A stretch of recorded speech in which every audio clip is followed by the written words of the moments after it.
One, two, one, two, one, two. What's going on? It's your boy Jason Mass. Jason Mass playing music. Jason Mass playlist. Please like and subscribe. Catch me on Facebook. Catch me on Instagram. Catch me on YouTube, of course. Um, yeah, we're about to go ahead and get off into yet another music review.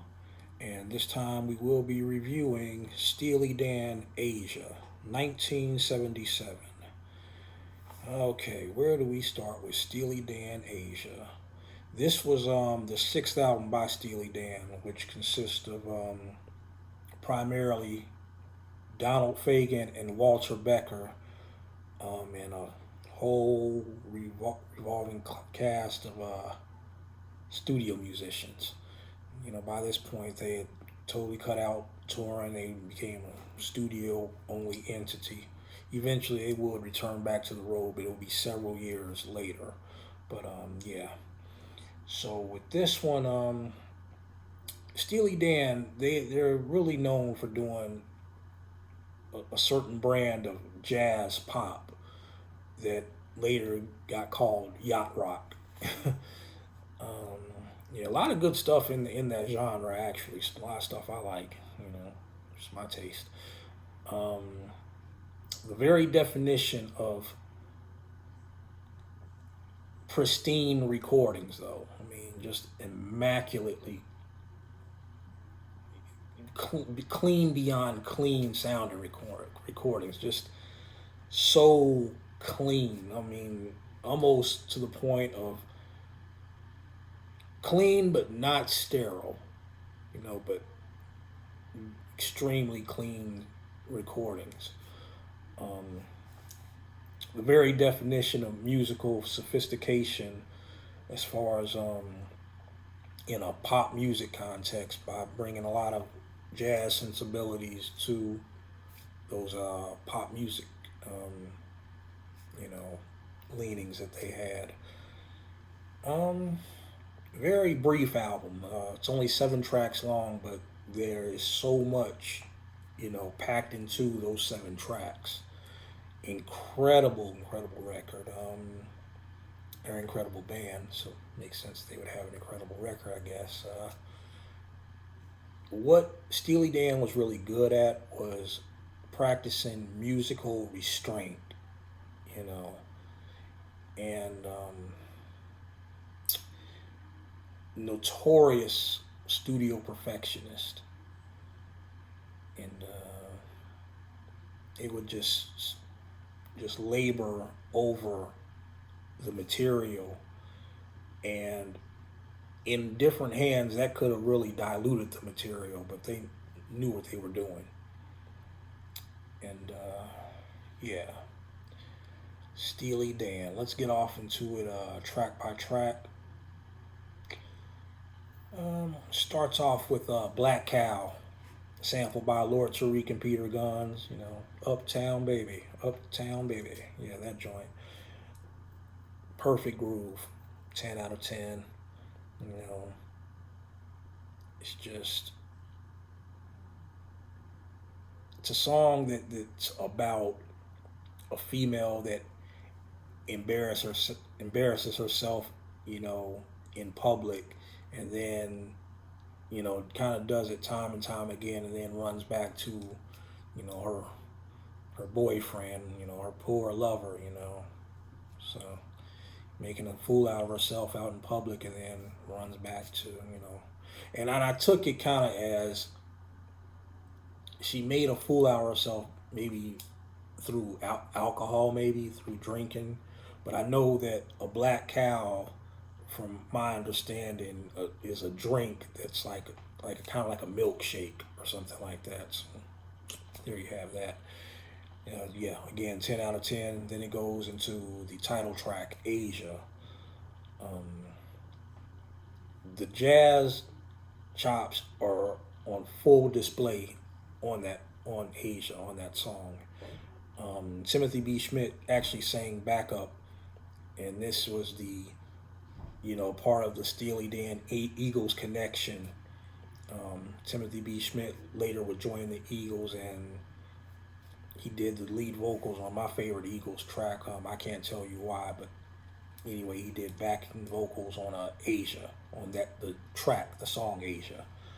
Um, and in Asia, the title track, it's a standout performance by Steve Gadd on drums. Just that I think was just a standout performance on that track. 10 out of 10. Then we go into what is quite possibly my favorite Steely Dan track, and it's hard to name a favorite Steely Dan track, but this has got to be probably my favorite. It's way up there if it's not my favorite, but it's Deacon Blues, and that is just a brilliant piece of work from start to finish, top to bottom, just great. Um, it's an ode to the loser, the loser in life. It's, kind of like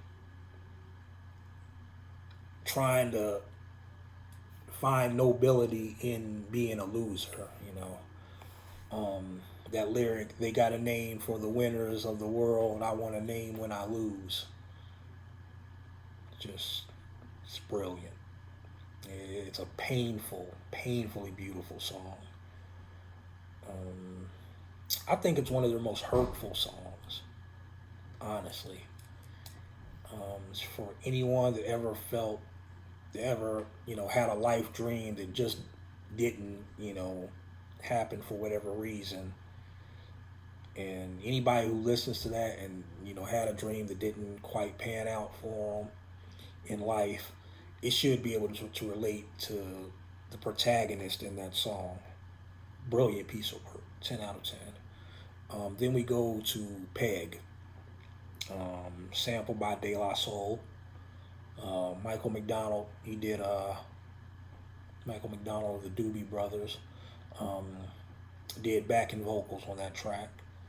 Just that, of all the tracks, all the 7 tracks on Asia, I would say that's their most perfect pop moment on the LP. Um, 10 out of 10. And if I didn't say, Deacon Blues is also obviously a 10 out of 10 as well. So the first 4 tracks are all 10 out of 10, all perfect tracks. Then we go to Home at Last. Has a kind of jazzy, kind of almost bluesy quality to it. That one was a 9 out of 10 for me. And that's followed up by I Got the News. It's more of a bit more of a up tempo, upbeat kind of track. That was also a 9 out of 10. Then we get to the final track, which was entitled Josie.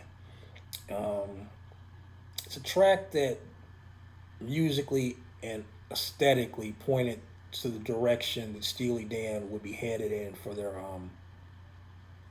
their next LP, 1980s Gaucho.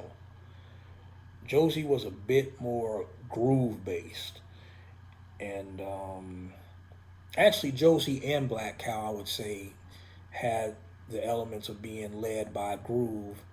They had that in common. It was led by groove more so than any of the other tracks on the record, and that was something that they would carry over to, like I said before, their next record, which would be Gaucho. Also a great record. Um, Josie, perfect track, 10 out of 10.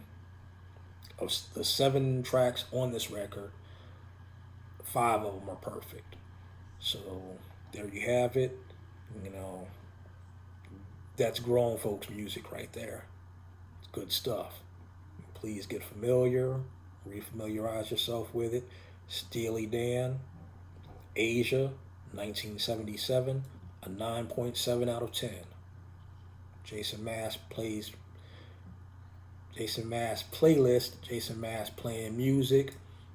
Catch me on Facebook, catch me on Instagram, catch me on YouTube. Thanks for watching.